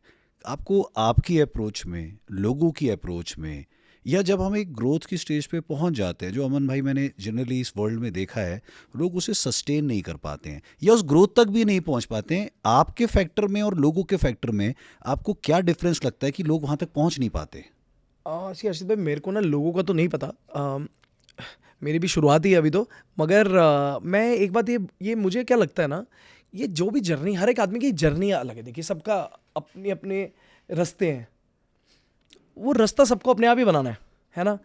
हो सकता है कोई पीछे से जाए, कोई आगे से जाए, कोई नीचे से जाए, वो सबका अपना रास्ता है। मंजिल तो वही है कि वो मंजिल है मेरी। अब आपका क्या रास्ता है, वो आपका स्वभाव कैसा है, आप किस तरीके के इंसान है, वो रास्ता उस पर डिपेंड करता है। जैसे मैंने आपको बोला था, इसमें मैं थोड़ा सा लाऊं, जैसे मैंने आपको बोला था स्पिरिचुअलिटी, तो स्पिरिचुअलिटी करती है आपको ना फोकस बना देती है, आपका रास्ता क्लियर हो जाता है। और कॉन्टैक्ट्स मैं कहूँगा ना, जैसे आपकी खुद की एनर्जी रहती है, आप अच्छे लोगों को अट्रैक्ट करते हैं। तो मेरे साथ ये रहा, आई बीन फॉर्चुनेट कि मेरे साथ बहुत अच्छे लोग आके जुड़े। और लाइफ में रूल यही है, सीखते जाएं और काम करते जाएं। बस सोचे ना ज़्यादा कि क्या हो रहा है मेरे साथ, ना ज़्यादा सोचना ही नहीं है, आपको बस काम करना है। आपने एक करा, अब आगे बढ़ो, अब नेक्स्ट करो। और हर एक काम, आपका नेक्स्ट काम आपको उससे ऊपर करना है डे बाय डे आपको। और पिछला काम भूल जाना है। मैं तो सुनता भी नहीं अपने गाने, क्योंकि आपको उससे ऊपर बढ़ना है। अगर आपने वहीं स्टक रह गए तो कि यार मैंने तो क्या गाना बना दिया, वाह, तो इससे ऊपर कैसे बढ़ेंगे अपना। फॉर एन आर्टिस्ट मुझे लगता है अपने ही आर्ट से बहुत ज़्यादा प्यार भी नहीं रखना चाहिए, ये भी बहुत ज़रूरी है। इतने सारे अब नए म्यूज़िक स्ट्रीमिंग प्लेटफॉर्म्स, इतने नए OTTs आ गए हैं। As a music director, as a music composer, या जो म्यूजिशियंस हैं, नए सिंगर्स हैं, ये दुनिया लोगों के लिए कितनी फास्ट बदलती जा रही है या बदलने वाली है, और इसमें आपको कितना स्कोप दिखता है एक्सपेंशन का म्यूज़िक वर्ल्ड के अंदर? वेरी गुड थिंग, बिकॉज जितने भी म्यूजिशियंस हैं आज ना, कोई गॉड फादर नहीं चाहिए आपको। जो पहले होता था ना, ये मेरा गॉड फादर है, नहीं चाहिए आज आपको कुछ नहीं चाहिए। अगर आप में टैलेंट है, आप आर्टिस्ट हैं, आप इंस्टाग्राम पे जाइए, आप स्पॉटिफाई पे गाने डालिए, एंड गाने अच्छा है तो हिट हो जाता है गाना। कितने सारे ऐसे आर्टिस्ट हैं जो सिर्फ इंस्टाग्राम में, स्पॉटिफाई से हैं। तो आज की डेट में आपको कुछ चाहिए नहीं ज़्यादा। आपको क्या चाहिए, टैलेंट चाहिए थोड़ा सा जो आपके पास होना चाहिए, और दूसरा आपको चाहिए डेडिकेशन अपने काम में। अगर आपके पास है, बाकी तो ये प्लेटफॉर्म कर ही रहे हैं काम अपना बढ़िया। तो ये बहुत अच्छी चीज़ हो गई है नए म्यूजिशियंस के लिए, जो आगे आना चाह रहे हैं और उनको पता नहीं जरिया, तो ये जरिए बहुत अच्छे खुल गए हैं अभी ना। आपने डंकी फिल्म करी, शायद देश के सबसे बेस्ट डायरेक्टर राजकुमार हिरानी जी के साथ, यहाँ पे शाहरुख खान जी भी थे। आपका पर्सनल एक्सपीरियंस इनके साथ, डायरेक्टर साहब के साथ काम करने का, उस माहौल में, क्या सर आप उन्हें कैसे डिफाइन करेंगे, राजकुमार हिरानी जी के साथ काम करना? पहले तो ना मेरे को लगता नहीं कि उनसे हम्बल और उनसे डाउन टू अर्थ बंदा कोई है। बिकॉज क्या होता है ना, ईरानी सर जिनके साथ पूरी इंडिया काम करना चाहती है, जी जी, और उनके साथ जब आप काम कर रहे हैं, एंड वो आपको ना इतना कंफर्टेबल कर देता है। क्या होता है ना, उनका ऑरा इतना कामिंग और इतना पीसफुल है कि आप भी उस ऑरा में वैसे ही हो जाते हैं, और आपको ऐसा लगता नहीं, कोई आपके पास स्ट्रेस या प्रेशर नहीं रहता काम करना, तो आप और ज़्यादा परफॉर्म करते हैं। और उनका काफ़ी कॉन्फिडेंस था मेरे पे, काफ़ी कन्विक्शन था उनका। एक्चुअली एक आपको मैं चीज़ बताता हूँ, ये तो मैंने चुप कर ली और बाकी फिल्म कर ली बाद में, और सारी चीज़ें हो गई। जब तक मैं डंकी तक पहुँचा था तब तक मैं ऑलरेडी 6-8 फिल्में कर चुका था। मगर मुझे जो फर्स्ट फिल्म मैं बोलूँगा वो राजू सर ने ही बोला था डंकी करने के लिए। अच्छा। That was before I started any other film. वो तो सर, तो तब तो मैं एडवर्टाइजिंग कर रहा था, तो तब उन्होंने मेरे पे विश्वास जताया था कि ये लड़का फिल्म कर सकता है। उन्होंने मुझे बोला था, अमन तुम्हारी ना फिल्म रीडिंग बहुत अच्छी है, तुम करना मेरी फिल्म। तो इतनी बड़ी लेवल की फिल्म में शाहरुख भाई और ईरानी सर, तो मेरे लिए तो बहुत लर्निंग एक्सपीरियंस था कि भाई उन लोगों के साथ बैठ के काम करना है। राजू सर के साथ बैठ के हम लोगों ने 3.5 महीना स्टूडियो में बैठ के काम करा, राजू सर और हमने। अच्छा, साथ में साथ इतने कोऑपरेटिव हैं राजू सर। नहीं, एंड ही लव सिटिंग, मतलब वो एक एक चीज़ पे बैठना पसंद करते हैं। He is very collaborative and he listens to the ideas. Okay, he is always welcoming. He is very welcoming, तो उनके साथ काम करना एक बहुत लर्निंग एक्सपीरियंस था। एक और सबसे बड़ा लर्निंग एक्सपीरियंस था कि उस लेवल पे जाने के बाद भी आदमी कैसे हम्बल रह सकता है, जो बहुत ज़रूरी है, जो सबसे ज़रूरी है। बहुत ज़रूरी है, बिल्कुल बिल्कुल। कपिल शर्मा जी का शो जो नेटफ्लिक्स के ऊपर है, उसकी आइकॉनिक थीम बनाने में जो कंसंट्रेशन चाहिए होती है, फोकसिंग चाहिए होती है, जो आप मेडिटेशन से करते हो, उस थीम को डिज़ाइन करते हुए आपको कितना टफ टाइम निकालना पड़ा, या कितनी आसानी से आ गई वो क्रिएटिविटी, आपने कैसे करी इस आइकॉनिक थीम के लिए? अब इधर मेरा एडवर्टाइजिंग बैकग्राउंड काम आया था। अच्छा, जब मेरे को ब्रीफ आया, अब ब्रीफ क्या था, ब्रीफ बड़ा सिंपल है। ब्रीफ है कि भाई कपिल भाई जो हैं, now is on Netflix, show का फॉर्मेट तो सेम ही है, जस्ट दैट उधर से वो अब नेटफ्लिक्स पे आ गया, तो बनाओ। अब इसमें क्या है, इसमें मेरा वो एडवर्टाइजिंग सेंसिबिलिटी ये आ गया कि भाई व्हाट इज़ कपिल भाई का शो क्या है। ही इज़ वेरी ऑर्गेनिक पर्सन, वो जैसे हैं वैसे दिखाते हैं. इस पर पंजाबी नेस है अच्छा. इन द शो, उनमें भी पंजाबी नेस है. Comes from Punjab. And what is Netflix? Netflix is a very global platform. वो कितने ही कंट्रीज़ में आता है, नॉट श्योर, जो भी जितनी भी कंट्रीज़ में आता हो, इतनी कंट्रीज़ में आता है. It is global. तो अगर हम खाली पंजाबी म्यूजिक करते हैं, that doesn't go with Netflix vibe. So what I did is, मैंने वही करा अपना फ्यूजन. मैंने ग्लोबल म्यूजिक जैज़ फॉर्मेट को लिया, जिप्सी जैज़ एक फॉर्मेट होता है, जिप्सी जैज़ फॉर्मेट को लिया और पंजाबी को लिया, उन दोनों को मिला दिया. बहुत बढ़िया. And everybody loved the theme. Netflix loved, Kapil भाई आल्सो लव्ड, एंड फिर वो थीम बन गया शो का. सिटाडेल की अभी जो सीरीज़ आई है जिसमें आपने म्यूज़िक बैकग्राउंड फिर से दिया है, और इससे पहले एक सिटाडेल की सीरीज़ अमेजन पे आई है जो प्रियंका चोपड़ा की थी. बहुत कंफ्यूजिंग सा फैक्टर रहा. ये दोनों रिलेट कैसे होती हैं? ये किस तरीके से आप भी उस टाइम समझे कि आपको क्या प्रियंका चोपड़ा वाली सीरीज़ की ऑफर आई है, या कोई नया उस पर सीज़न आने वाला है, या कोई नया सीज़न चल रहा है? ये सी वो कैसे होते हैं उसके लिए तो आपको देखना पड़ेगा. मैं व्यू नहीं कम करूंगा है ना, मैं व्यू नहीं कम करूंगा. मगर सी क्या है, it is the same universe. जो एग्बो स्टूडियो, जो रूसो ब्रदर्स ने जो एक यूनिवर्स बनाया है, उसी यूनिवर्स का ये इंडियन पार्ट है, इंडियन स्टोरी है सिटाडेल की, which is called Citadel Honey बनी. हाँ जी, हाँ जी. जिसमें वरुण धवन एंड समांता है, जिसके डायरेक्टर है राजन डी के. तो ये उन्होंने बनाया है, but it is part of one franchise. Okay. It is a Globally? या इट्स अ ग्लोबल थिंग. दोनों का एक ही पार्ट है ये. हाँ, सब एक ही है. अब बाकी मैं नहीं बताऊंगा. मूवीज तक ही सीमित है आपकी, या इसके बियॉन्ड की दुनिया में भी आप जा रहे हैं? क्योंकि जब से नए OTTs, नए प्लेटफॉर्म्स आए हैं, इवेंट्स हो रहे हैं, तो इसके बियॉन्ड की दुनिया में भी कुछ म्यूजिक में आप अपना रोल अदा करते हैं बाहर? सर आजकल मुझे लगता है, देखिए म्यूज़िक हर जगह पर है आजकल. आप किधर भी आप देखें, मतलब I have composed, I will tell you, I have composed music for the great fat Indian weddings, you know. अच्छा. हाँ, आई हैव कंपोज्ड वेडिंग्स में म्यूजिक? वेडिंग्स में मैंने म्यूजिक बनाया, because they come with a specific requirement कि भाई हमें एक रोमांटिक गाना चाहिए, है ना. जब वो दुल्हन आ रही है उसके लिए गाना चाहिए. तो वो जो ऑलरेडी मूवीज के वो नहीं म्यूजिक चलाते. All the but this would going to be very expensive. It is but people see आज इतना लोगों को, बिकॉज वेडिंग इंडस्ट्री बहुत बड़ी है, तो जब सब चीज़ें हो रही हैं तो गाना एक्सक्लूसिव क्यों नहीं बनना चाहिए. अच्छा, तो मतलब आप वेडिंग के लिए भी स्पेशल गाने कंपोज कराते हैं, म्यूजिक करते हैं, सब करते हैं? हाँ, वेडिंग के लिए लोग आते हैं, और गाने जैसे अगर दूल्हा दुल्हन का नाम भी आ जाता है कभी कभी गानों में, उस तरीके की चीज़ें भी हो जाती हैं. सो आई डन ऐसी वेडिंग्स में, बहामास में कुछ वेडिंग्स हुई हैं, उनमें भी मैंने गाने कंपोज करे हैं. क्रूज में वेडिंग्स हो रही हैं, यू नो. तो उस तरीके की चीज़ें भी हैं. तो म्यूज़िक का जो अगर आप देखेंगे उसका हॉराइजन बहुत बढ़ चुका है अभी ना. फिर अब धीरे धीरे इंडिया में शुरू हो गई. गेमिंग इंडस्ट्री बहुत बड़ी है. अच्छा, गेमिंग इंडस्ट्री में कैसे? गेमिंग इंडस्ट्री आप देखें, जितनी भी गेम्स हैं हम खेलते हैं, जो भी गेम्स हो उसमें म्यूजिक है. इंडिया से बाहर तो गेमिंग इंडस्ट्री में म्यूजिक कंपोजर्स बहुत, it's a big industry there. एक parallel now industry. It is coming in India. अच्छा. स्टार्टेड इन इंडिया कि गेमिंग म्यूजिक. ये बहुत इंटरेस्टिंग चीज़ है यार. हाँ, गेमिंग, क्योंकि गेमिंग इंडिया में बहुत बढ़ रही है. हाँ हाँ, बहुत, बिल्कुल बिल्कुल. तो गेमिंग म्यूजिक कौन बनाएगा उसका? हाँ, कोई पीछे तो बना बैकग्राउंड रहा है. म्यूजिक उसका चल रहा होगा पूरा बिल्कुल. गेमिंग, आप देखें गेम का एक थीम होता है, जो म्यूजिक आपके मन में चलता है, आप लोगों को पता नहीं चलता, बट अगर आप वही साइलेंट कर दे गेम में मजा नहीं है. वो एक म्यूजिक चल रहा है जो आपको जोन में बना के रख रहा है, एक ट्रांस है वो. बिल्कुल. तो वो कौन बना रहा है? कोई तो कंपोज कर रहा है music. So there is a profession called game music composers. Okay. आपका चेहरा इतना मुस्कुराता हुआ है, एनर्जी इतनी ज़्यादा है, इसके पीछे बहुत बड़ी बर्निंग है, स्ट्रगल भी है. इस सारे ग्रोथ फेज के अंदर जब आप अपने म्यूज़िक को एडवर्टिजमेंट के लिए, मूवीज़ के लिए कंपोज करते रहे हैं, यहाँ तक का सफ़र आप कर रहे हैं, आगे भी कर रहे हैं, बहुत चीज़ें सेक्रीफाइस होती हैं, बहुत चीज़ें हम लाइफ में पीछे छोड़ देते हैं. वो फेसेस आपकी लाइफ में क्या थे, या अभी चल रहे हैं, या आपने फेस किए हैं? ऐसा देखिए, मुझे लगता है कि लोगों को लगता है ये हो गई चीज़ है. जैसे मैंने बताया 2008 से शुरू करके आज हम 2024 में 25 में आने वाले. तो जर्नी ऐसे ही होती है, आपको सीखते हुए चलना है, स्टेप बाय स्टेप आगे बढ़ना है.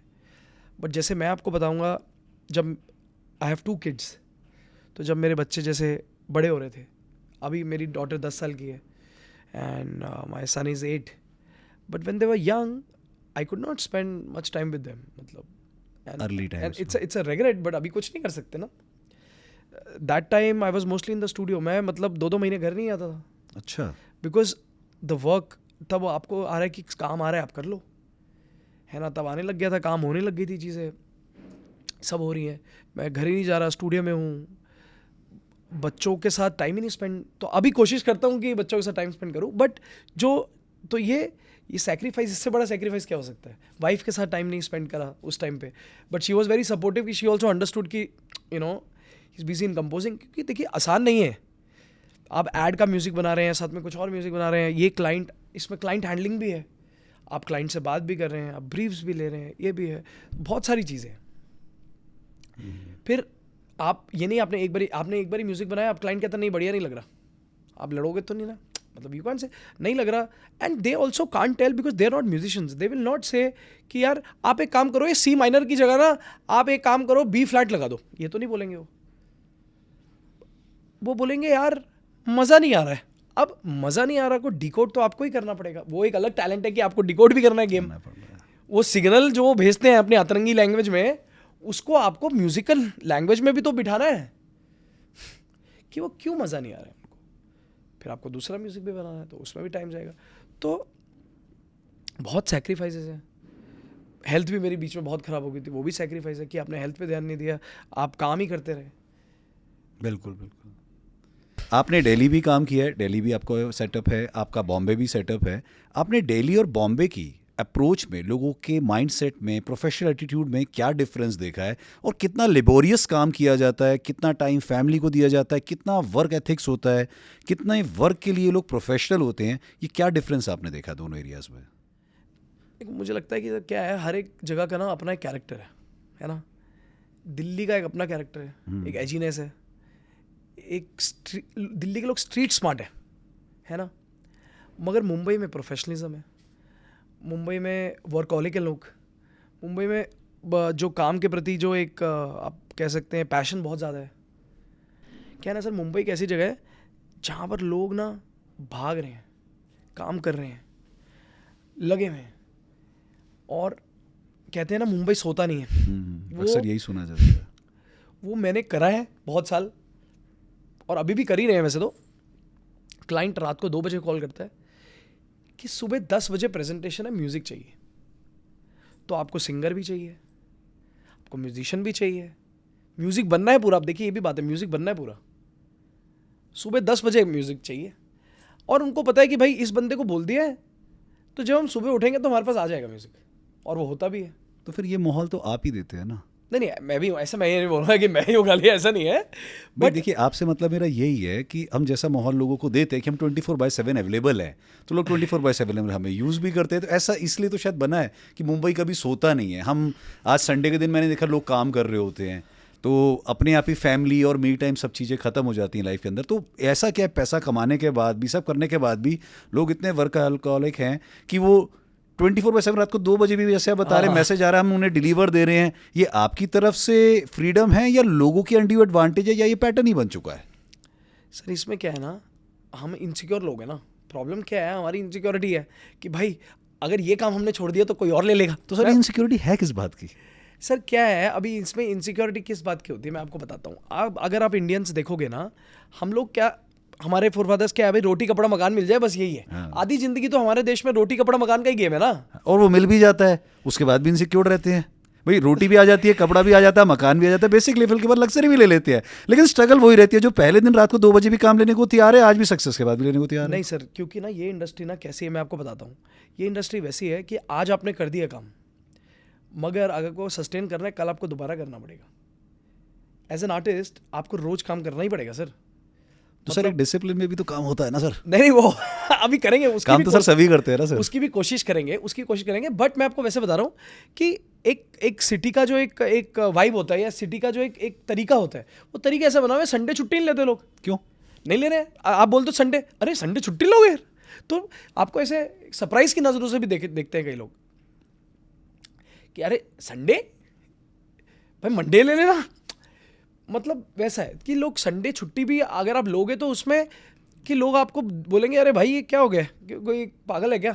मतलब मैं वो बोल रहा हूँ कि ऐसा इतना टाइट शेड्यूल है और ऐसा इकोसिस्टम डेवलप्ड है कि संडे भी एक्सेप्टेड है कि काम करना ही होगा। और इतना टाइट डेडलाइन सर, इतना टाइट डेडलाइंस है आपकी। आप सोचो ना, आप एक ऐड का म्यूजिक एक दिन में क्या कुछ 6-8 घंटे में करके दे रहे हैं क्लाइंट को। आप डेडलाइंस देखिए, उसमें आप प्रेशर देखिए कि प्रेशर है, कितने सारे लोगों का प्रेशर है ना। एक ऐड बनता है, उसमें कितना पैसा इन्वॉल्व है, उसको रिलीज कराने का, टीवी पे चलाने का, उसमें सिस्टम है पूरा। उस इकोसिस्टम में there is lot of money involve in it, there is lot of stake involve in for the brand, for everyone. तो वो जो चीज़ें हैं, और आप पे बहुत निर्भर है, क्योंकि आप म्यूजिक बना रहे हैं, बिना म्यूजिक के तो नहीं जाएगा कोई भी ऐड। तो ऐड इंडस्ट्री में ये, स्पेशली मैं ऐड इंडस्ट्री की बात बोल रहा हूँ, फिल्मों का भी अपना प्रेशर है, उसका भी प्रेशर डेडलाइन का है, बट ऐड इंडस्ट्री का तो ये कल ही जा रहा है, परसों एयर है, तो तगड़ा प्रेशर ही रहता होगा, बहुत प्रेशर है। इसीलिए ये जो रात वाला मैं आपको बता रहा हूँ, या फिर नहीं सो रहे, इसलिए है कि इंडस्ट्री भाग ही रही है, भाग ही रही है ना, ये कर दो, वो कर दो, ये है। तो अब जैसे ये नई इंडस्ट्री अब एक इवेंट्स की शुरू हो गई है, अब दलजीत दोसांझ जी का इवेंट चल रहा है, बड़े बड़े कलाकारों के, आर्टिस्ट के आजकल इवेंट चल रहे हैं, लाखों करोड़ों की टिकट कुछ घंटों में बुक हो जाती है, एक नया पैटर्न निकल कर आता जा रहा है। आपको क्यों लग रहा है ये इतना शिफ्ट कैसे होती जा रही है इंडस्ट्री अचानक इसकी ओर? सर मुझे लगता है बहुत अच्छी चीज़ है, क्योंकि क्या है, इसी एंड ऑफ द डे इससे क्या हो रहा है, इससे आर्टिस्ट बन रहे हैं। इंडिया में आज इंडी म्यूजिक ऊपर आ रहा है, इंडिपेंडेंट सीन, ये सब इंडिपेंडेंट लोग हैं ना, बट क्या उनके लिए प्लेटफॉर्म है सर? इंडिपेंडेंट लोग के लिए बिल्कुल प्लेटफॉर्म है। जैसे आप देखें ना, मैं वही बता रहा था जैसे आपको पहले भी, आज कोई बंदा है, उसने अपना गिटार पे गाना डाल दिया इंस्टाग्राम पे, हिट हो गया, कल स्टार बन गया, कल शोज करेगा। बिल्कुल। आप देखिए ना, आर्ट, देखिए आर्ट जो है आज सामने लाने के लिए आपको कुछ करना नहीं, कल वो शोज करेगा, लोग उसको सुनने आएंगे। अच्छा, इससे आप देखिए रिवेन्यू जनरेशन सबके लिए अच्छी बात है, ओपन प्लेटफॉर्म आ चुका एक ओपन प्लेटफॉर्म है। और आर्टिस्ट जो है, ऐसा नहीं पुराने जमाने में कि आर्टिस्ट गरीब मर गया है ना, ऐसा नहीं है। देखिए एक आर्ट कर रहा है कोई बंदा, उसको भगवान की देन है, उसने मेहनत करी उस चीज़ के लिए, ऐसे नहीं होता ना, सब चीज़ें हैं। लेकिन आज भी आपको लगता है कि इंस्टाग्राम, यूट्यूब पे डालने से, जैसे बड़ी बड़ी कंपनियां कलाकारों के साथ कॉन्ट्रैक्ट साइन करती हैं, उनके साथ एंगेजमेंट होती है, उनके साथ वर्क करके उनकी ग्रोथ होती है, क्या आपको आज भी लग रहा है इंस्टाग्राम, यूट्यूब से लोग अपनी ग्रोथ खुद ही अपने प्लेटफॉर्म पे डाल के कर पा रहे हैं? सर कर पा रहे, बिल्कुल कर पा रहे हैं, बिल्कुल हो रहा है। अब आप बोलेंगे सब तो नहीं हो रहा, देखिए वो टाइम के साथ होगा जी। इट्स नॉट अबाउट कि मैंने डाल दिया, मेरे तो 15 ही व्यूज आए, हो सकता है पहली बारी 15 ही आए, लोगों को 15 यही तो होता आए है ना, 15, 50, 100, 150, मेरे लाखों में नहीं आ रहे भाई, 15 तो आ रहे हैं। पहले तो आप बाथरूम में गा रहे थे पहले तो आप खुद ही सुन रहे थे, आपके घर वाले भी सुनने को तैयार नहीं थे, है ना, आपके रिश्तेदार बोल रहे थे, बिल्कुल। मगर आज वो 15 तो सुन रहे हैं, कल वो 15, 25, फिर 25,000, फिर 25 लाख भी होंगे, मगर वो दिन आएगा, मगर उसके छोड़ना नहीं है ना। मगर मैं कह रहा हूँ आपको एटलीस्ट पता तो है कि ये डायरेक्शन है मेरा, आपको पता है आज की डेट में कि मेरा ये डायरेक्शन है। तो ये जो दिलजीत भाई और इन लोगों ने इस तरीके से चीज़ें जो अभी हुई हैं, जिस तरीके से शोज हो रहे हैं, पहले क्या होता था, इंटरनेशनल आर्टिस्ट आते थे, हम लोग क्रेजी हो जाते थे, है ना, हम लोग शोज बुक करते थे। आज हमारे देसी आर्टिस्टों के लिए, इंडियन आर्टिस्टों के लिए ये चीज़ें हो रही हैं। इससे बड़ी बात क्या है कि इंडिया के आर्टिस्ट आज ग्लोबल लेवल पे जाके स्टैंड हो रहे हैं, you know, I think it is very good for the industry. Life का बिगेस्ट रिग्रेट है आपको कुछ? ऐसा कुछ ज़्यादा रिग्रेट तो रहा नहीं वैसे मेरे को, क्योंकि ना मैं आपको ईमानदारी से बताऊं, चीज़ें सब, मेरे को तो लगता है सब अच्छा ही हो रहा है लाइफ में, चीज़ें, और गलत भी हो रहा है तो लर्निंग एक्सपीरियंस है वो मेरे लिए, लर्निंग एक्सपीरियंस है। तो रिग्रेट कुछ नहीं है, गलतियां भी होती हैं, उसको सीखते हैं, आगे बढ़ते हैं, है ना। तो ऐसा रिग्रेट मेरे को अभी तक तो कुछ ऐसा रहा नहीं। अमन जी, इंडस्ट्री में लोग आते हैं म्यूज़िक के अंदर, कंपोजिंग में, म्यूज़िक बनाने में, हर आदमी सक्सेसफुल नहीं हो पाता है, हर आदमी सस्टेन नहीं कर पाता है, या उसकी अप्रोच ठीक नहीं होती है। आपने अपने करियर के टाइम में और आज तक के अंदर ऐसी क्या चीज़ देखी है कि जो लोगों की एक बहुत बड़ी ब्लॉकेज है, या जिस वजह से वो आगे नहीं बढ़ पा रहे हैं? आप अगर कोई लोगों को राय देना चाहते हैं जो इस इंडस्ट्री में आगे बढ़ना चाहते हैं, आना चाहते हैं, वो क्या ऐसी एक सलाह है, या क्या ऐसी आपकी एडवाइस है, या क्या ऐसा आपने नोटिस किया है जिसको वो फॉलो करें और वो सस्टेन कर पाए? ऐसी मुझे लगता है, देखिए सक्सेस तो आर्ट को जज करने का कोई मापदंड नहीं है वैसे, मगर हाँ, आर्ट जो भी आर्टिस्ट का है वो आगे आना चाहिए, वो नहीं आ पा रहा किसी रीज़न से। मुझे जो लगता है, वैसे मेरा पर्सनल ओपिनियन है, जो मैंने देखा है जितना, मेरे पास छोटे आजकल यंग बच्चे आते हैं, यू नो, इंटर्न्स करने के लिए, to assist me and all that, तो उसमें क्या देखा है मैंने कि आजकल ना सबको शॉर्टकट थोड़ा ज़्यादा चाहिए। जैसे मैंने बताया, मैं पहले फ़ोन करता था, लोग फ़ोन नहीं उठाते थे, बना के भेजते थे, हम करते रहते थे, और करेंगे इसको, और करेंगे, हम करते रहेंगे, एक दिन तो होगा ना, कुछ तो होगा, कोई तो रिकॉग्नाइज करेगा, कोई तो कहेगा ये अच्छा है ना। तो वो दिन भी आए हैं, लोगों ने कहा है, अवार्ड्स भी मिले हैं, सब चीज़ें हुई हैं, वो होती हैं। आपका अपने आप पे विश्वास होना बहुत ज़रूरी है, अपनी आर्ट पे विश्वास, अपने संगीत पे विश्वास होना बहुत ज़रूरी है कि भाई ये मुझे लेके जाएगा, बट उस पर काम करते रहना है लगातार। ये नहीं होगा कि अच्छा 6 महीने में हो जाए कुछ, मैं सुपर हिट बन जाऊँ, तो नहीं होने वाला वो होएगा ही नहीं, क्योंकि आपको उसके लिए करना पड़ेगा कुछ। तो लोग जनरली आज का प्लेटफॉर्म तो यूट्यूब इंस्टाग्राम बढ़ गया है, हर आदमी सिर्फ सक्सेस स्टोरी देख रहा है, उसकी ग्रोथ देख रहा है, उसको लग रहा है वो बढ़ गया, उसके पीछे का पेन फैक्टर जो है उस पर नहीं गौर कर पाते हैं। तो ये कैसे किसी को समझ में आए कि इस इंडस्ट्री में पेन भी है, स्ट्रगल भी है? सर बहुत पेन है। मैं वही आपको बता रहा हूँ कि हेल्थ ख़राब हो जाती है, स्लीपलेस नाइट्स, आप सो नहीं रहे हैं, आप कुछ फैमिली से नहीं मिल रहे हैं, आप स्टूडियो में पड़े हुए हैं, ज़मीन पे सो रहे हैं, यू नो मगर दिल में एक है, म्यूज़िक बनाना है ना। तो मुझे लगता है पैशन अगर आपका यही होगा ना, म्यूज़िक बनाना है, ना कि ये पैसा कमाना है। सिर्फ पैसा ना बाई प्रोडक्ट होएगा, वो आ जाएगा, मतलब पैसा आना ही है, वो एक लेवल पे जब आना वो आएगा, आपको बोलने की ज़रूरत नहीं पड़ेगी, वो लोग सामने से बोलेंगे। मैं जब इनफैक्ट एड्स में करता था ना, तो जैसे जैसे थोड़ा थोड़ा आगे बढ़ने लगा तो लोग फ़ोन करते थे, अच्छा अब इसके कितने पैसे चार्ज करेंगे। तो मैं ना, जैसे मैं कुछ बोला तो जैसे अरे अच्छा सर, हमें तो लगा था थोड़ा ज़्यादा होगा, तो अगली बार से मेरे को लगा नहीं यार मैंने बोलना ही नहीं, मैं तो अपनी वैल्यू कम लगा रहा हूँ।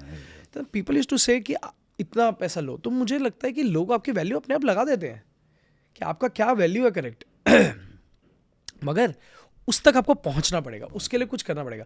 आप वो टाइम दे दें, वो मेहनत कर लें, तो बाकी सब भगवान देखता है, सब चीज़ें हो जाती हैं। चलते रहो, रास्ता मत चेंज करो। अब आप करो 2 साल में ये रास्ते पे चलाऊँ, अब मैं इधर से लेफ्ट हो जाऊँगा, अब मैं उधर से हो जाऊँगा, उधर से होके फिर वापस यहीं पहुँच जाओगे 10 साल बाद भी ना, जहाँ से शुरू करा था। तो सीधे चलते रहेंगे एक रास्ते पे तो पहुँचेंगे सब। म्यूजिक आपकी जिंदगी है ना अमन जी, तो चलिए अपने ऑडियंस के लिए, व्यूअर्स के लिए कुछ लाइव म्यूजिक आपसे सुनना पसंद करते हैं। मैंने सोचा कि आपके लिए कुछ लाइन लिखी जाए। अच्छा, लिरिक्स हम आपको देते हैं, टूटे फूटे लिरिक्स होंगे हमारे, इतना एक्सपर्ट तो हम हो नहीं सकते हैं, और आप उस पर यहाँ स्टूडियो में हमारे एक अच्छी सी धुन बना के दिखाएं। बिल्कुल बना दें। एक कलाकार के लिए शायद बहुत नॉर्मल चीज़ है, बट हमारे लिए बड़ी ही शानदार होगी सुननी आपके मुंह से कि लाइव कैसे बनती है। सो आपको कोई एतराज़ ना हो तो हम आपको पेश करें? नहीं नहीं, बिल्कुल आप दो कोई। So I would request my team, तो एक बार प्लीज़ मुझे दीजिए। Thank you. तो सर आप ही पढ़िए और please. कुछ तैयार करके दीजिए। पहले मैं पढ़ लेता हूँ। जी, आप समय ले सकते हैं। चलो कोशिश करते हैं। बिल्कुल सर, कुछ बिल्कुल, लोगों को बिल्कुल, बताएं कि क्या हो सकता है इसके साथ। अच्छा, इसमें एक और बात है सर, मैं ऐड करना चाह रहा हूँ कि गाने दोनों तरीके से बनते हैं। जैसे ये भी एक तरीका है कि पहले लिरिक्स लिखे जाएं, जो पहले के ज़माने में तो यही होता था ज़्यादा, पहले लिरिक्स लिखे जाते थे, उस पर फिर धुनें बनती थी। अभी और दूसरा भी होता है कि मैंने धुन बना ली, लिरिक्स राइटर को दे दिया, उसने उसमें वर्ड्स लिख दी, दोनों होता है। बट आज हम ये वाला करेंगे कि हम लिरिक्स पे बनाएंगे।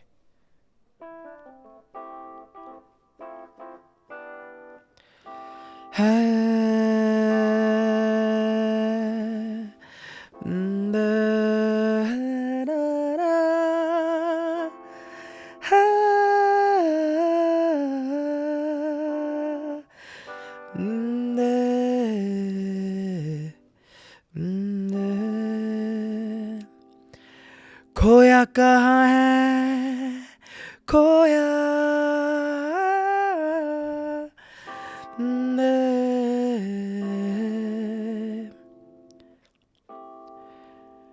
खोया कहाँ है तू गुमशुदा,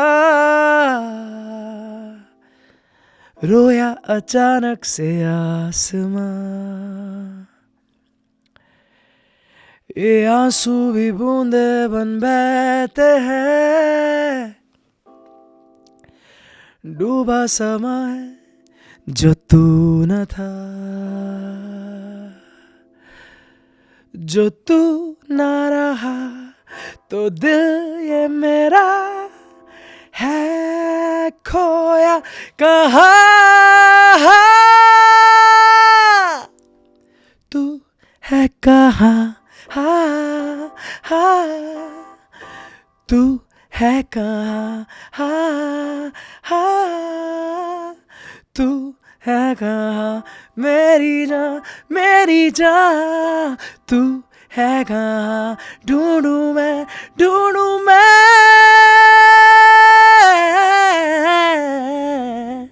तू है कहाँ।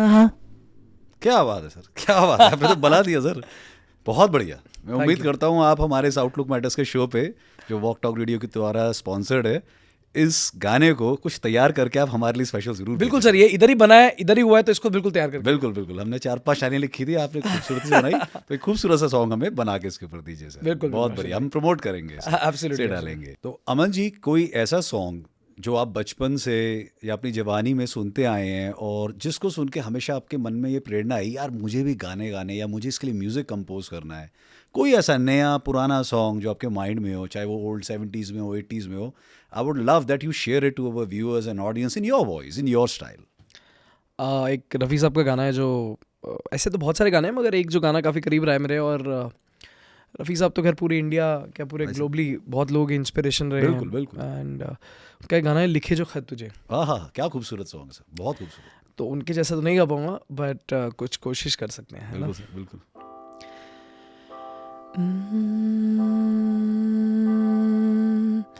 तरततंदे बम्बे पपे ओ